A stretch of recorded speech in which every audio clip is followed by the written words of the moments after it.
आज कल्याण मुरबाड रोडवरती जो ॲक्सिडेंट झाला त्यामध्ये जे 11 जण मृत्युमुखी पावले आहेत त्यांना माझ्या कुटुंबियांकडून भावपूर्ण श्रद्धांजली। परंतु मला एक या प्रशासनाचं कळत नाही, 7 सीटर गाडी इको जास्तीत जास्त 7 सीटरची गाडी येते, या गाडीमध्ये 11 ते 12 माणसं बसतात कशी?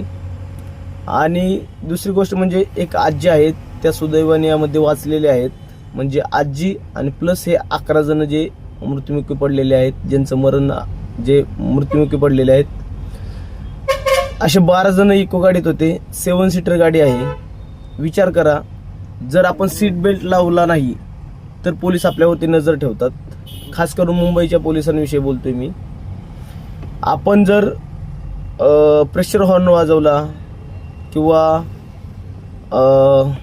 एका लेनमध्ये जर गाडी नीट चालवली नाही, अशा किरकोळ गोष्टीवरती किंवा आपण फोनवरती जर बोलत असू तरीही पोलिसांची नजर जाते। मग आपल्यावरती अडवून दंड मारला जातो किंवा अवैधरित्या पैशांची मागणी करून पैसे घेतले जातात। मला हे समजत नाहीये की जे मुंबईमध्ये खास करून राहतात, जे लोक राहतात, त्यांना ही गोष्ट माहीत असेल की 5-5, 6-6, 7-7 सीटर ज्या गाड्या आहेत त्यांच्यामध्ये 10-10, 12-12, 15-15 माणसे दाबू भरली जातात। याच्यावरती कोणत्याही अधिकाऱ्यांचं लक्ष कधी गेलं नाही का? ह्या ज्या काळ्या पिवळ्या ज्या गाड्या चालतात मुंबईमध्ये, याच्यामध्ये कधीही लिमिट 7 सीटर गाडी असेल तर त्यामध्ये 7च सीट बसलेत का?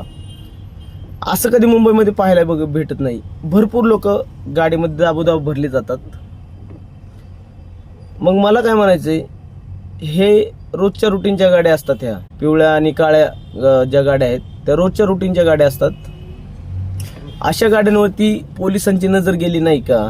तिथल्या RTO अधिकाऱ्यांची नजर गेली नाही का? का यामध्ये त्या गाडी मालकांकडून पैसे घेऊन त्यांना असं अवैध गाडी चालवण्याची मुभा दिली आहे का? हा माझा थेट सवाल आहे। कारण एवढ्या किरकोळ गोष्टीवरून पोलीस आपल्याला अडवतात। आपल्याही सोबत घडलं असेल। परंतु आज जर एवढ्या 7-7 सीटर गाडीमध्ये जर 12-12 माणसं जर बसवली जातात तर याला जिम्मेदार कोण? त्याच्यामुळे ना कुठेतरी ना काहीतरी घेतल्याशिवाय असे अवैध धंदे चालू राहत नाहीत। आपण बघतो की आजची जी घटना आहे खूप अत्यंत वाईट घटना आहे आणि ही जशी घटना कानावरती ऐकायला आली, मनाला खूप वाईट वाटलं। आज जर त्या गाडीमध्ये जर पोलिसांकडून वेळीच जर कारवाई होत असत्या गाड्यांवरती अशा, आता बघा तुम्ही, आता 8-15 दिवस, महिना, 2 महिने जेवढं लिमिट गाडीचं आहे तेवढ्याच लिमिटमध्ये गाड्या सगळ्या भरल्या जाणार। परंतु आपलं प्रशासन इतकं हलगर्जीपणाचं आहे, त्याच्यामुळं असे घटना घडतात। आणि आज 11 कुटुंब रस्त्यावरती पडलेले आहेत।